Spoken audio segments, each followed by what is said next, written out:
Good morning students, मैं Harmanpreet Kaur Shri Ram college से आपकी मैथ्स की ऑनलाइन क्लास ले रही हूँ। हमारा कंटिन्यूटी का चैप्टर चल रहा था, उसी को ही आज हम कंटिन्यू कर रहे हैं। हमने आज तक उसकी डेफिनेशन, एग्जांपल्स और कुछ थ्योरम्स के बारे में पढ़ा था। उसी में आगे एक हमारी बहुत इंपॉर्टेंट थ्योरम है जिसका नाम है हमारे पास मोसकेस्ट थ्योरम। ठीक है, सबसे पहले हम इसका स्टेटमेंट समझते हैं कि स्टेटमेंट क्या है। इफ ए फंक्शन एफ, कोई फंक्शन है हमारे पास f, it continues in A b, हमारे पास कोई इंटरवल है ए बी, इसमें कंटिन्यूज है, then it attains it supremum and infimum. ठीक है, इसका हमारे पास क्या है, एक सुप्रीमम और infimum at least once in A B, मतलब ए बी इंटरवल में ये एक बार अपने सुप्रीमम और इन्फिमम को ग्रहण करता है। ठीक है, तो आइए इस चीज को हम प्रूव करते हैं।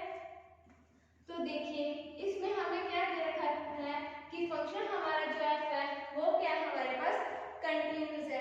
हमने कल बाउंडनेस थ्योरम पढ़ी थी कि अगर हमारे पास कोई भी फंक्शन कंटिन्यूस हो तो वो बाउंडेड भी होता है। ठीक है, तो सेम हमें गिवन फंक्शन कंटिन्यूस दे रखा है। ठीक है, सो हम लिखेंगे कि जो फंक्शन हमारा कंटिन्यूस है वो बाउंडेड भी होगा।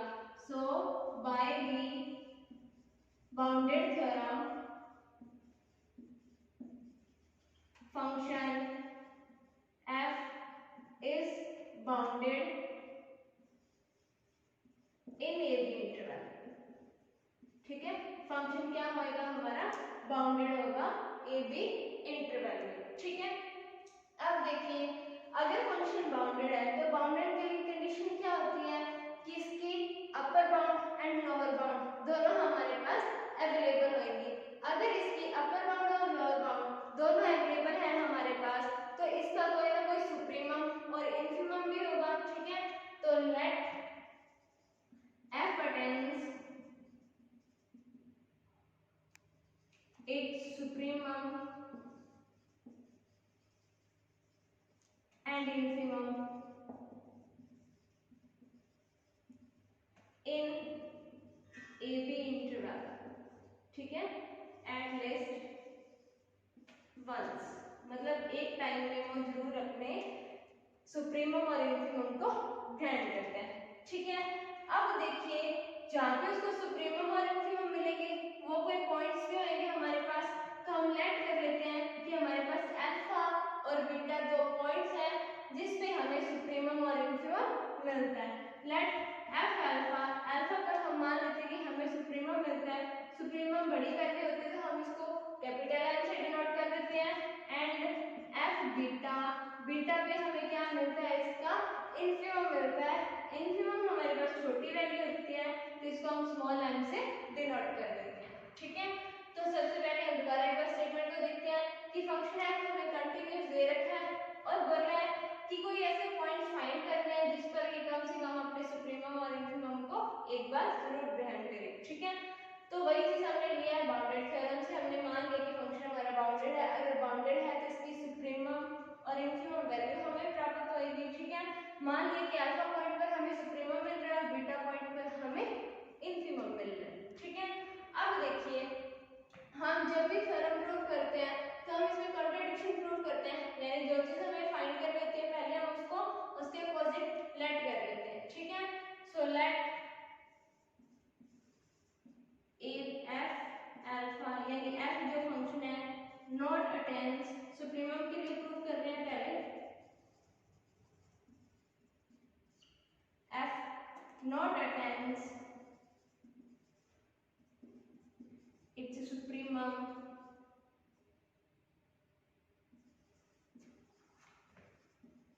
एट अल्फा, यानी अल्फा पॉइंट पर ये अपने सुप्रीमम को नहीं ग्रहण करा। ठीक है, so f alpha not equal to m, m value हमें फाइंड नहीं हो रही है सुप्रीमम की।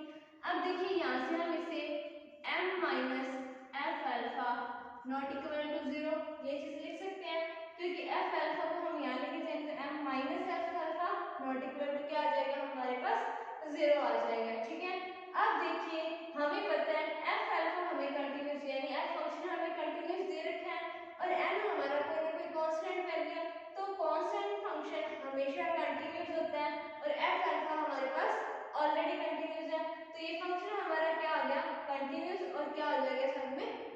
भी हमारे पास हो जाएगा, ठीक है। सो m minus f alpha is continuous. ये फंक्शन क्या आ गया हमारे पास, कंटिन्यूस आ गया। अब देखिए अगर m माइनस एफ अल्फा हमारे पास कंटिन्यूस आ गया तो क्या हम इसे ये लिख सकते हैं कि 1 upon m minus F alpha भी क्या आएगा, कंटिन्यूस होएगा। अब देखिए ऐसा क्यों लिखा हमने इसको, हमारे पास m minus F alpha not equal to 0 है, यानी अपॉन वाले की वैल्यू हमारे पास 0 तो नहीं बनी, कुछ ना कुछ वैल्यू हमें यहाँ से मिलेगी। अब जब ये फंक्शन हमारे पास कंटिन्यूस है तो हमने जस्ट इसका उल्टा इंटू किया है तो ये फंक्शन भी क्या आएगा हमारे पास, कंटिन्यूस होएगा, ठीक है। इसका रीजन लिख सकते हैं because m minus F alpha not equal to 0, ठीक है। अब देखिए 1 upon m minus F alpha भी हमारे पास क्या आ गया, कंटिन्यूस आ गया। कोई भी फंक्शन अगर कंटिन्यूस है तो वो बाउंडेड भी जरूर होएगा, ये हमने थ्योरम प्रूव की थी। अब हम लेट कर लेते हैं एक कैपिटल के और एक स्मॉल के, ठीक है, कि दो वैल्यू है हमारे पास, दोनों के दोनों कोई ना कोई रियल नंबर है। मान लेंगे कि स्मॉल कैपिटल के हमारा सुप्रीमम गिवन करेगा और स्मॉल के हमें इनफिमम गिवन करेगा, ठीक है। तो यहाँ से देखिए अब हमारे पास अगर मैं वैल्यू निकालूं supremum of m minus F x, तो बड़ी वैल्यू आती है तो लेट कर लेते हैं कि ये वैल्यू हमारे पास क्या आ गई, के आ गई, ठीक है। अब देखिए जब भी हम सुप्रीमम फाइंड करते हैं, जैसे हमारे पास कोई 1 3 इंटरवल है तो इसमें सुप्रीमम चेक करेंगे तो 3 होएगा हमारे पास, यानी ये वाली वैल्यूज हमारे पास बड़ी होगी, सुप्रीमम के लिए करेंगे तो जैसे ही यहाँ से सुप्रीमम का साइन हटाएंगे, यानी यहाँ से अगर हम सुप्रीमम हटा दें तो ये वैल्यू क्या आ जाएगी, 1 upon m minus F x less than equal के, यही वैल्यू आ जाएगी क्योंकि सुप्रीमम की वैल्यू हमारे पास क्या होती है, बड़ी होती है। कोई भी वैल्यू फंक्शन की उससे या तो छोटी होगी या उसके बराबर होगी, ठीक है। अब यहाँ से आगे देखिए 1 अपॉन के को अगर हम अपॉन में ले आए लेस देन इक्वल, यहाँ हमारे पास क्या आ जाएगा m माइनस एफ एक्स, यही चीज आ जाएगी। अब आगे देखिए यहाँ से एफ एक्स की वैल्यू हमें चाहिए तो एफ एक्स को हम एक साइड रख लेते हैं, बाकी हम एक साइड, ठीक है। यहाँ पे आप एफ एक्स लिख सकते हैं या एफ अल्फा भी यूज कर सकते हैं, जो आपको चाहिए आप वो चीज यूज कर सकते हैं, ठीक है, क्योंकि अल्फा पॉइंट पर ही हमें सुप्रीमम मिलेगा इससे, ठीक है। तो एफ एक्स को अगर हम यहाँ लेके आए तो इधर हमारे पास क्या हो गया, लेस देन इक्वल में m माइनस 1 अपॉन के। अब यहाँ देखिए हमने तो कहा था कि हमारे पास k इसका सुप्रीमम है, लेकिन इसकी वैल्यू तो कुछ और आ रही है ना सुप्रीमम की, तो ये हमारे पास क्या हो गया, कॉन्ट्राडिक्ट हो गया, ठीक है। तो क्या लिखेंगे, सो दिस इज contradiction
ए और बी के इक्वल ना होके उन दोनों के बीच में कोई ना कोई पॉइंट होएगा जो उसका हमें सुप्रीमम मिलेगा।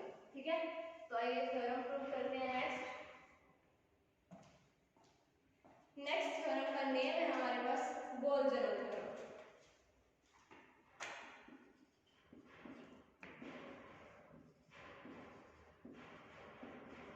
ठीक है, तो आइए स्टेटमेंट देखते हैं। इसका स्टेटमेंट है हमारे पास if a function f is continuous. देखिए इसमें भी हमें सेम ही दे रखा है कि फंक्शन हमें कंटीन्यूअस ही दे रखा है। ठीक है, if a function f is continuous in a b, same interval दे रखा है हमें a b, ठीक है, and f a and f b। ठीक है, दो आगे फंक्शन दे रखे हैं हमें f a and f b are of opposite sign. हमारे पास लेकिन दोनों के साइन क्या दे रखे हैं, हमें अपोजिट दे रखे हैं। मतलब एक अगर ग्रेटर देन 0 है तो दूसरा हमारे पास क्या आ जाएगा, लेस देन 0 हो जाएगा। ठीक है, अपोजिट साइन दे रखे हैं इसके हमें, यानी फिर इसका मल्टीप्लाई करेंगे तो हमारे पास क्या आएगा, लेस देन 0 ही आएगा। अगर एक ग्रेटर देन 0 है, अगर दूसरा लेस देन 0। और इसमें हमें बता रखा है कि f a जो है हमारा वो ग्रेटर देन 0 है एंड f b जो है हमारा वो लेस देन 0 है। Then there exist at least one point. हमारे पास क्या है, एक कोई पॉइंट एग्जिस्ट कर रहा है जो हमारे पास क्या है, C है। ठीक है, कोई C पॉइंट एग्जिस्ट कर रहा है किसमें, A B इंटरवल में। ठीक है, सच दैट हमारे पास जो फंक्शन है एफ सी वो इक्वल हमारे पास क्या आना चाहिए, 0 होना चाहिए।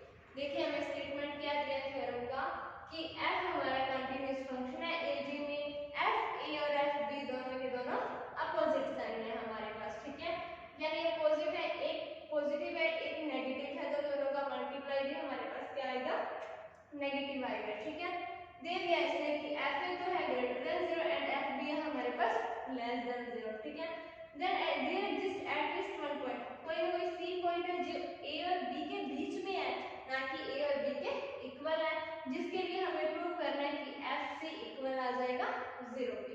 ठीक है, अब देखिए इसका प्रूफ देखते हैं। तो प्रूफ में सबसे पहले जो चीज उसने दिया हमें, जो गिवन है, क्या गिवन है हमें कि हमारे पास f a तो है greater than 0 and f b है हमारे पास लेस देन 0। ये चीज उसने हमें दे रखी है। ठीक है, और एटलीस्ट कोई पॉइंट है a और b में। ठीक है, इसको एक बार के लिए स्टिक कर देते क्योंकि ये चीज हमें प्रूव करनी है। ठीक है, आइए आगे चेक करते हैं इसको। तो देखिए हमारे पास मान लीजिए कोई कर्व दे रखा है। ठीक है, इसने बोला है कि f a ग्रेटर देन 0, यानी कोई ना कोई पॉजिटिव वैल्यू, मान लेते हैं कि f a वैल्यू हमें यहाँ मिल रही है। ठीक है, और सेकंड वैल्यू बोली इसने f b लेस देन 0। ठीक है, तो लेट कर लेते हैं कि f b कोई यहाँ वैल्यू मिल गया हमें लेस देन 0 पे। ठीक है, अब अगर इसका अपने कर्व ड्रॉ करें तो इस टाइप से बना सकते हैं। ठीक है, इसने बोला है कि कोई सी पॉइंट है जो हमारे पास a और b के बीच में एग्जिस्ट करेगा, तो इसमें a और b के बीच में कहीं भी ये पॉइंट c एग्जिस्ट कर सकता है, लेकिन जब f c इक्वल 0 होगा वो सिर्फ एक ही पॉइंट होगा, ये रहा हमारे पास, क्योंकि इस पॉइंट पर ही फंक्शन की वैल्यू क्या मिलेगी, हमें 0 मिलेगी। ठीक है, अब देखिए इसके बाद तो उसके अकॉर्डिंग हम कोई सेट मान लेते हैं कि f हमारे पास कोई सेट है जिसकी वैल्यू, जिसमें जो एलिमेंट्स है ना हमारे पास वो कैसे एलिमेंट्स हैं, x टाइप के एलिमेंट्स हैं, और जो x बिलोंग करेगा ना वो a से लेके b के बीच में बिलोंग करेगा, क्योंकि जो हमें इंटरवल दे रखा है वो a से लेके b के बीच में दे रखा है, और इस पर हमारी जो फंक्शन की वैल्यू मिलेगी वो हमें क्या मिलेगी, f(x) ग्रेटर देन 0। ठीक है, ये हमने कोई सेट लेट कर दिया s। ठीक है, अब इसके बाद देखिए हमारे पास कोई सी पॉइंट चाहिए ना हमें जो a और b के बीच में है, तो हम सबसे पहले तो चेक करते हैं कि S सेट में हमारे पास पॉइंट्स पड़े हैं या वो एम्प्टी सेट है। ठीक है, तो सबसे पहले अगर हम f a चेक करें तो f a की वैल्यू हमारे पास ग्रेटर देन 0 आएगी, बिकॉज फंक्शन की वैल्यू क्या चल रही है, ग्रेटर देन 0। तो जो a है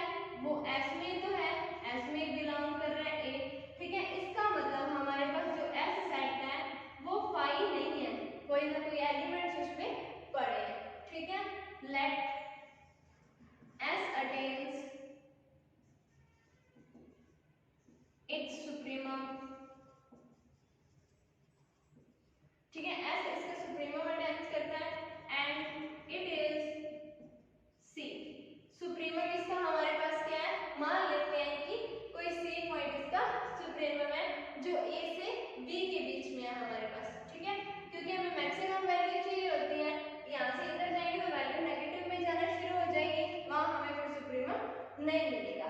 ठीक है, इसका सुप्रीमम मान लिया हमने सी है। ठीक है, तो यहाँ से अब फर्स्टली जैसे हम 1 3 इंटरवल देखते हैं तो 3 हमारा इसमें सुप्रीमम होता है, इससे कोई भी वैल्यू बड़ी नहीं होती है, इसके इक्वल हो सकते हैं या फिर इससे छोटी हो सकती है। तो इसका केस फर्स्ट लेंगे, कंडीशन फर्स्ट लेंगे, जिसमें हमें प्रूव करना है कि सी एलिमेंट है ए और बी का, ना कि सी ए के इक्वल है या बी के इक्वल है। तो हम शो करेंगे since show that A not equal to C and B not equal to C, यानी A और B जो है वो C के इक्वल नहीं है, C इन दोनों के बीच में लाई कर रहा है। ठीक है, तो सबसे पहले हमें पता है कि एफ ए जो है हमारा वो ग्रेटर देन 0। ठीक है, हमारे पास देयर एग्जिस्ट कोई भी डेल्टा पॉइंट्स या वो नेबरहुड के लिए चलेगा। ठीक है, there exist delta greater than 0। ठीक है, सच दैट अब देखिए अगर एफ ए ग्रेटर देन 0 है तो फंक्शन भी हमारा क्या होगा, ग्रेटर देन 0, यानी एफ एक्स भी हमारा क्या हो जाएगा, ग्रेटर देन 0। अब यहाँ से हम कहें कि x हमारा बिलोंग कर रहा है a से लेके a प्लस डेल्टा के लिए, यानी इसका हमने कोई नेबरहुड बनाया कि a से लेके a प्लस डेल्टा के लिए हमारा क्या कर रहा है, x बिलोंग कर रहा है। अब मान लीजिए कोई c पॉइंट मेरे पास यहाँ पे है। ठीक है, यहाँ से लेके यहाँ तक मेरे पास कोई डेल्टा डिस्टेंस है, तो यहाँ मेरे पास क्या मिल जाएगा पॉइंट a प्लस डेल्टा, ये किसका नेबरहुड हो गया, a का, जो कि a माइनस डेल्टा से a प्लस डेल्टा तक होगा। अब सेम अगर मुझे c का नेबरहुड चाहिए तो मान लेते हैं यहाँ से लेके यहाँ तक, यहाँ पे c माइनस डेल्टा, इसको आप अपनी अकॉर्डिंग डेल्टा 1 डेल्टा 2 डेल्टा 3 भी मान सकते हैं, लेकिन वैल्यू ग्रेटर देन 0 रहेगी ऑलवेज। ठीक है, यहाँ पे हमारे पास क्या आ जाएगा, c प्लस डेल्टा, जो हमने इसका नेबरहुड ले लिया। अब देखिए अगर इसके अकॉर्डिंग आप चेक करो कि इंटरवल आपके पास a और a प्लस डेल्टा पड़ा है, तो यहाँ से आपका सुप्रीमम क्या आना चाहिए, a प्लस डेल्टा आना चाहिए, बिकॉज जैसे 1 3 इंटरवल है तो 3 इसका सुप्रीमम है, यानी सुप्रीमम बड़ी वैल्यू होती है इंटरवल की, लेकिन अपर बाउंड की सबसे छोटी वैल्यू होती है। सेम केस यहाँ पे a और a प्लस डेल्टा में बड़ी वैल्यू कौन सी, a प्लस डेल्टा, तो इसके अकॉर्डिंग सुप्रीमम क्या आना चाहिए, a प्लस डेल्टा आना चाहिए, बट हमारा सुप्रीमम क्या है, हमने लेट किया कि सुप्रीमम हमारा क्या है, c। तो हम यहाँ से ये बोल सकते हैं कि जो हमारा c है वो क्या हो सकता है। अब देखिए c ये रहा, a प्लस डेल्टा आपका ये रहा, c या तो बड़ा है या फिर इक्वल है किसके, a प्लस डेल्टा के, वो a के तो इक्वल नहीं है, इक्वल हो सकता है लेकिन किसके, a प्लस डेल्टा के, बिकॉज बड़ी वैल्यू सुप्रीमम होती है, यहाँ हमने सुप्रीमम c माना है, तो कंडीशन के अकॉर्डिंग इक्वल हो सकता है, वैसे वो इक्वल नहीं है। तो यहाँ से ये चीज तो प्रूव होगी कि a तो c के इक्वल किसी भी कंडीशन में नहीं है। ठीक है, ये हमारी फर्स्ट कंडीशन थी जब हमने प्रूव कर दिया कि a not equal to c। Then second condition में now we show that b not equal to c। अब हम ये चीज प्रूव करेंगे कि b हमारा c के इक्वल नहीं है। ठीक है, तो आइए चेक करते हैं कि b c के इक्वल है या नहीं। तो b के लिए कंडीशन हमारे पास क्या है कि हमारा f b जो है वो लेस देन है किससे, 0 से। ठीक है, तो इसके अकॉर्डिंग फंक्शन की वैल्यू भी क्या हो जाएगी, लेस देन 0, यानी f x भी हमारा क्या हो जाएगा, लेस देन 0 हो जाएगा। अब यहाँ पे अगर हम x फाइंड करना चाहें कि x किस में बिलोंग कर रहा है, तो देखिए ये चेक करते हैं। अब यहाँ पे देखिए ये b पॉइंट लास्ट पॉइंट है हमारा। ठीक है, फंक्शन की वैल्यू भी किसके लिए चल रही है, f b के लिए चल रही है, यानी b तक तो वैल्यू होएगी और इससे छोटी वैल्यू कितनी भी हो सकती है हमारे पास, क्योंकि a हमारा स्टार्टिंग पॉइंट है, उससे बड़ी वैल्यूज हो सकती है, और b हमारा लास्ट पॉइंट है तो उससे छोटी वैल्यूज हो सकती है। तो यहाँ हम मान लें इसका नेबरहुड देखें तो यहाँ b माइनस डेल्टा मिलेगा हमें, जैसे हमने a का नेबरहुड a प्लस डेल्टा और a माइनस डेल्टा लिया था, सेम हमारे पास यहाँ पे b का नेबरहुड b माइनस डेल्टा और b प्लस डेल्टा आ जाएगा। ठीक है, तो b माइनस डेल्टा इसका क्या आ गया, नेबरहुड, तो इसकी वैल्यू जो लाई करेगी वो b माइनस डेल्टा और b के बीच में लाई करेगी। ठीक है, अब देखिए हमारा जो सुप्रीमम पड़ा है c वो तो यहाँ पड़ा है। ठीक है, लेकिन इसके अकॉर्डिंग तो सुप्रीमम अलग आना चाहिए ना। ठीक है, अगर सुप्रीमम यहाँ पड़ा है c, तो ये वाला जो c है वो b माइनस डेल्टा से या छोटा है या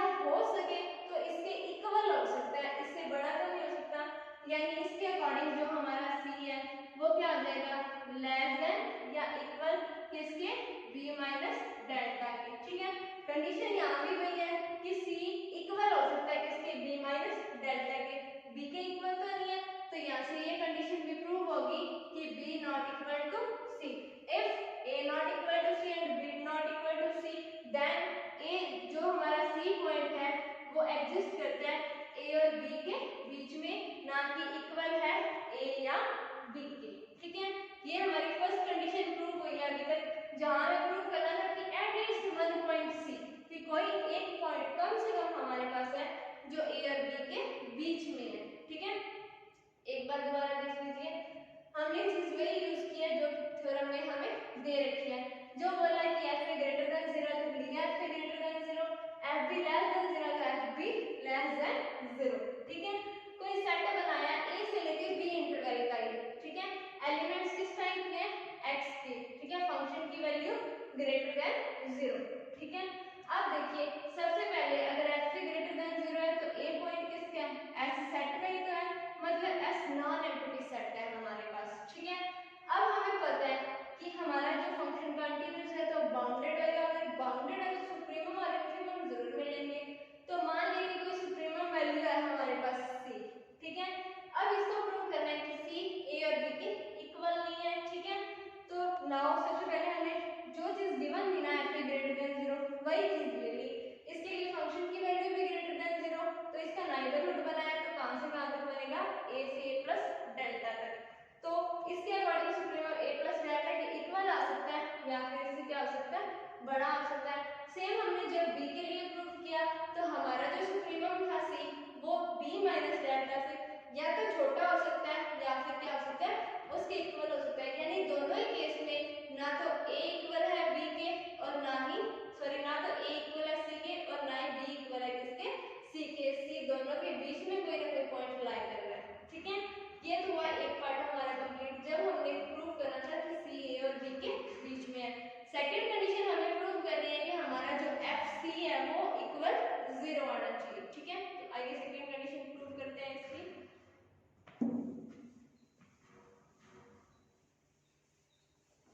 अब देखिए सेकंड कंडीशन के लिए हमें क्या लेके चलना है, पॉइंट्स में जो हमें गिवन है, ठीक है। सेकंड केस प्रूव करेंगे हम, now show that F C equal 0, ये चीज हमें प्रूव करनी है। तो क्या गिवन है वही चीज उठा लो, फर्स्ट केस वही कि एफ ए हमारे पास क्या है, ग्रेटर देन 0, ठीक है। अब देखिए केस तो हम यही लेके चल रहे हैं हमें, लेकिन उससे पहले अब हम यहाँ पे एक चीज देखें कि हमारा जो एफ सी है वो इक्वल 0 है, तो इसको प्रूव करने के लिए वही कॉन्ट्राडिक्शन, तो अगर कॉन्ट्राडिक्शन करना हो इसका तो क्या करेंगे कि एफ सी जो है वो ना तो 0 से बड़ा है ना ही 0 से छोटा है, उस कंडीशन में इक्वल प्रूव होएगा, ठीक है। तो यहाँ से ये कंडीशन बन रही है कि F C not greater than 0 and F C not less than 0, ठीक है। तो लेट क्या करना है हमें, सबसे पहले जो पॉइंट हमें दिया हम उसी पॉइंट पे चलेंगे कि हमारा एफ सी जो है वो ग्रेटर देन 0, यानी एफ ए वाली पहली कंडीशन यहाँ अप्लाई करेंगे, ठीक है। अब देखिए एफ सी अगर ग्रेटर देन 0 है तो फंक्शन की वैल्यू एफ एक्स भी क्या हो जाएगी, ग्रेटर देन 0 हो जाएगी हमारे पास, ठीक है। अब देखिए एक्स यहाँ पे क्या है, वही है इसमें c माइनस डेल्टा से c प्लस डेल्टा के बीच में जो नेबरहुड हमने माना है c का, क्योंकि किसके लिए प्रूव कर रहे हैं, c पॉइंट के लिए हमें प्रूव कर रहे हैं इसको। अब देखिए बाय चांस अगर हम कोई यहाँ पे c था तो c किसके बीच में है हमारे पास, c के खुद के नेबरहुड के बीच में है ना। अगर हम यहाँ पे कोई अदर पॉइंट डेल्टा ले, ठीक है, जैसे c ये रहा हमारे पास, मैं इसको कहूँ कि मेरे पास कोई डेल्टा 1 पॉइंट है, ठीक है। लेट कर लेते हैं हम डेल्टा 1 है जो किससे लेस देन है, डेल्टा से लेस देन है। अब आप यहाँ से एक चीज देखिए कि ये वाली डिस्टेंस हमारे पास कितनी है, डेल्टा है। अगर इससे छोटी डिस्टेंस हो तो वो पॉइंट c माइनस डेल्टा 1 और c प्लस डेल्टा 1 यहाँ कोई ना कोई एग्जिस्ट करेगा ना, तो ये वाला जो पॉइंट होगा अगर मैं इसको ले लूं तो ये कौन सा पॉइंट बनेगा मेरे पास, c प्लस डेल्टा 1 यहाँ तक जो पॉइंट हो जाएगा, ठीक है।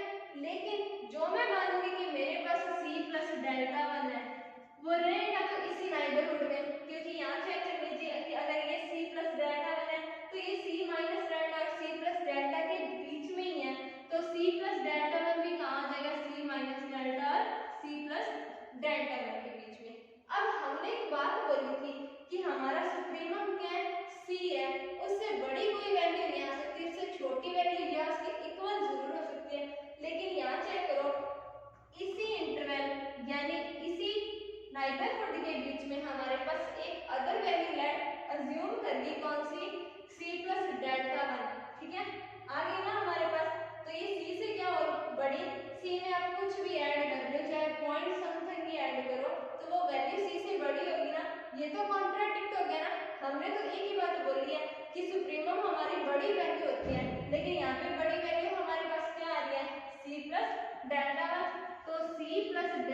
FC ग्रेटर देन 0 हमारे पास नहीं आना चाहिए। क्या आना चाहिए हमारे पास?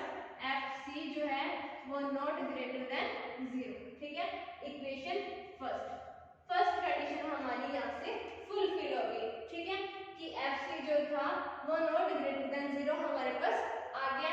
सेकंड कंडीशन में हम प्रूव करेंगे कि FC जो है नॉट लेस देन 0 आ जाएगा। अगर आ गया तो ये दोनों कंडीशन सेटिस्फाई होगी कि ना तो FC 0 से बड़ा है ना छोटा है। अगर ना बड़ा ना छोटा है तो FC क्या आ जाएगा? इक्वल 0 हो जाएगा। ठीक है, ये कंडीशन यहाँ पे लगानी है हमें। तो अब सेकंड कंडीशन लेके चलते हैं। सेकंड कंडीशन में क्या लेके चलेंगे हम? FC less than 0।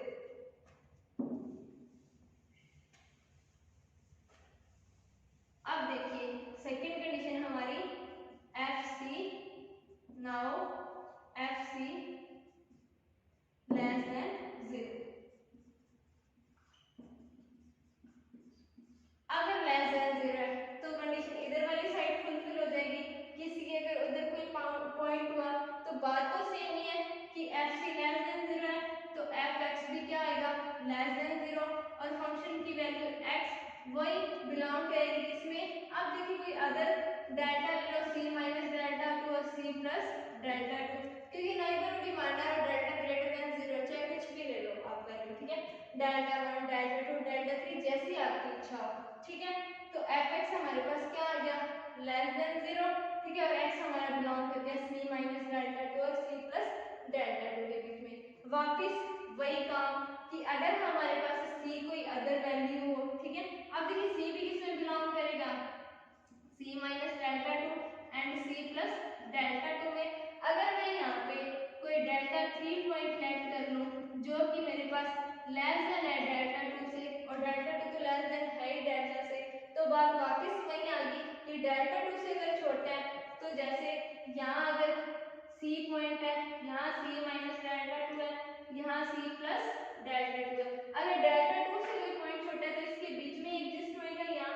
तो ये वाला भी जो अगर मैं लिखूंगी c प्लस जो डेल्टा 3 है वो भी इसी नेबरहुड में एग्जिस्ट होएगा, c माइनस डेल्टा 2 और c प्लस डेल्टा 2 में। ठीक है, हमने तो बोला था कि सुप्रीमम से बड़ा कुछ भी नहीं है, लेकिन यहाँ पे सुप्रीमम से बड़ी वैल्यू इसमें लाई कर रही है। ठीक है, तो c प्लस जो डेल्टा 3 है, c प्लस डेल्टा 3 वो भी हमारे पास क्या हो गया? ग्रेटर देन हो गया किससे? c से, विच इज कॉन्ट्राडिक्शन। ठीक है, तो हमारे पास क्या आ जाएगा? fc जो है वो नॉट लेस देन 0। ठीक है, अगर fc हमारा नॉट लेस देन क्या आ गया? 0 आ गया। ठीक है, तो इक्वेशन इसको हम सेकंड दे देंगे। सो बाय, यहाँ लिखती हूँ मैं, so by equation first and second fc क्या आ जाएगा हमारे पास? इक्वल 0 आ जाएगा। ठीक है, इंपॉर्टेंट थ्योरम है, एक बार इसको ध्यान से और देख लीजिए। जैसा कि हमारा स्टेटमेंट था बोर्जमन थ्योरम का कि if a function f is continuous in a b interval then f and fb are opposite sign. दोनों के साइन अपोजिट है, यानी एक ग्रेटर देन 0 है तो दूसरा लेस देन 0 है। ठीक है, मान लिया कि f हमारा ग्रेटर देन 0 है और fb हमारा लेस देन 0, जो हमने लास्ट टाइम लिखा था। ठीक है, eight least one point c एक ऐसा वन पॉइंट है जो हमारे पास a और b के बीच में एग्जिस्ट कर रहा है। तो सबसे पहले हमें ये चीज प्रूव करनी थी कि a not equal to c and b not equal to c, वो दोनों के बराबर नहीं है लेकिन उनके बीच में जरूर है। तो हमने दो अलग अलग इंटरवल से उसको डिफाइन किया था। ठीक है, और प्रूव किया था कि दोनों इक्वल नहीं है। ठीक है, तो क्या आ गया था? c एलिमेंट है a और b का, लेकिन दोनों के इक्वल हमारे पास नहीं है। ठीक है, सेकंड केस में हमने क्या लिया कि हमारा fc क्या है? इक्वल 0, ये चीज हमें प्रूव करनी है। तो हमने लेट कर लिया, ठीक है, कि ये पहले ग्रेटर देन 0 आएगा, बाद में लेस देन 0 आएगा। दोनों लेट करने पर हमने एक चीज बोली कि हमारे पास अगर fc ग्रेटर देन 0 तो फंक्शन की वैल्यू भी ग्रेटर देन 0 आएगी। और c जो हमारा सुप्रीमम है उसका हमने नेबरहुड डिफाइन किया था, उसमें एक अदर छोटा पॉइंट ले लें तो c से भी कोई ना कोई बड़ी वैल्यू हमारे पास दोनों में एग्जिस्ट कर रही है, जो कि नहीं होना चाहिए, क्योंकि हमारे पास सुप्रीमम की वैल्यू सबसे बड़ी वैल्यू होती है, उससे बड़ी वैल्यू हमारे पास एग्जिस्ट नहीं करनी चाहिए। ठीक है, तो विच इज कॉन्ट्राडिक्शन। तो इक्वेशन फर्स्ट और सेकंड से हमारा क्या आ गया? fc इक्वल हो गया 0 के। ठीक है, एक बार इसका स्क्रीनशॉट ले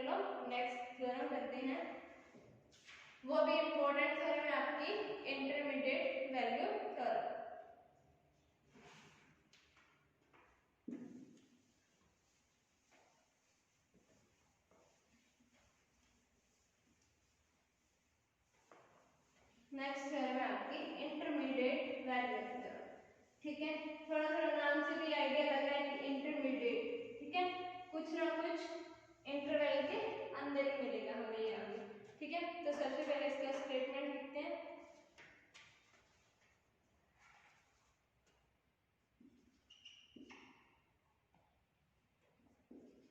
The intermediate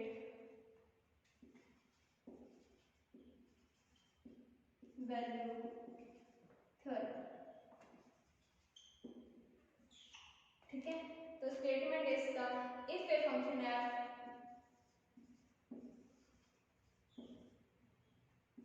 is continuous in AB interval, वही दे रखा है कि AB interval में हमारे पास क्या है, continuous है and f a not equal to f b। Condition वही दी है इसमें, b f a b के इक्वल नहीं है। ठीक है, then f assumes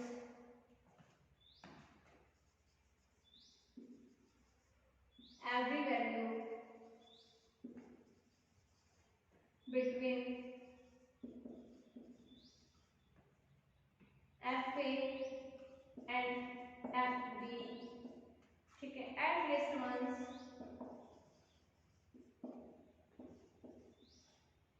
in ab। वही चीज इसमें दे दी कि हमारे पास दो फंक्शन है, इसमें एफ ए और एफ बी, दोनों हमारे पास क्या है, इक्वल नहीं है। ठीक है, और इसने बोला कि एटलीस्ट कोई दोनों के बीच में एक पॉइंट जरूर मिल रहा है हमें। ठीक है, तो हमें इसने एक चीज गिवन कर दी कि हमारे पास f a not equal to f b. ठीक है, ये चीज है हमारे पास, यानी या तो एफ ए ग्रेटर देन होगा एफ बी से, या फिर क्या कंडीशन बन सकती है हमारी, एफ ए लेस देन हो जाएगा एफ बी से। दोनों में से एक कंडीशन फुलफिल हो गई हमारी। ठीक है, अब यहाँ से हमें एक आइडिया लग गया कि हम कोई फंक्शन लेट करेंगे जो हमारे पास कंटिन्यूअस होना चाहिए, एक फंक्शन दोनों के लिए, क्योंकि अभी दो फंक्शन दे रखे हैं तो दोनों को हम एक ही फंक्शन बना लेते हैं। ठीक है, जैसे इसने बोला कि f कंटिन्यूअस है तो फंक्शन वो भी कंटिन्यूअस होना चाहिए। मान लेते हैं कि कोई फाई एक्स हमने फंक्शन मान लिया जो हमारे पास क्या होगा, कंटिन्यूअस होगा। क्या किस कंडीशन में होगा ये भी, fx माइनस के। अब देखिए fx, यहाँ पे x की वैल्यू आप एक बार a एक बार b रख के इसको चेक कर सकते हैं। ठीक है, और k हमारे पास कोई ना कोई कांस्टेंट वैल्यू है। ठीक है, अब देखिए फाई एक्स आ गया हमारे पास fx माइनस के। अब हमने लास्ट थ्योरम पढ़ी है, उसके लिए हमारे पास क्या था, f a ग्रेटर देन 0 था एंड f b हमारा क्या था, लेस देन 0 था। यही दोनों वैल्यूज हम यहाँ बनाएंगे। ठीक है, जैसे फाई a करें हम तो हमारे पास क्या आ जाएगा यहाँ पे, f a माइनस के। जैसे यहाँ से चेक करें कि इसकी वैल्यू अगर k बन जाए तो f a माइनस के हमारे पास क्या हो जाएगा, greater than 0 and second function phi b जो है हमारा, उसके अकॉर्डिंग क्या बनेगा हमारा, लेस देन 0, तो f b माइनस के आ जाएगा हमारा लेस देन 0, यानी एक बार ग्रेटर देन 0 एंड एक बार लेस देन 0 है। तो हम लेट करेंगे कि हमारा जो k है या कोई अदर पॉइंट c है वो एग्जिस्ट कर रहा है a से b के बीच में, क्योंकि हमने लास्ट बोल्जर थ्योरम की थी जहां पर हमारे पास क्या था, वेयर फाई a और फाई b दोनों का मल्टीप्लाई हमारे पास क्या आया था, लेस देन 0। वहां हमारे पास क्या था, phi a greater than 0 and phi b हमारे पास क्या था, लेस देन 0। उस कंडीशन में हमारे पास c एक वैल्यू थी a और b के बीच में, जिसके लिए हमारे पास f c की वैल्यू क्या थी, 0 थी। यहाँ माने तो हमारा f की जगह फंक्शन क्या आ जाएगा, फाई c। तो फाई c की वैल्यू क्या आनी चाहिए, इक्वल 0 आनी चाहिए। यहाँ हम x की जगह अगर c पुट कर दें तो क्या वैल्यू मिलेगी, phi c equal F C minus K, यानी एफ सी माइनस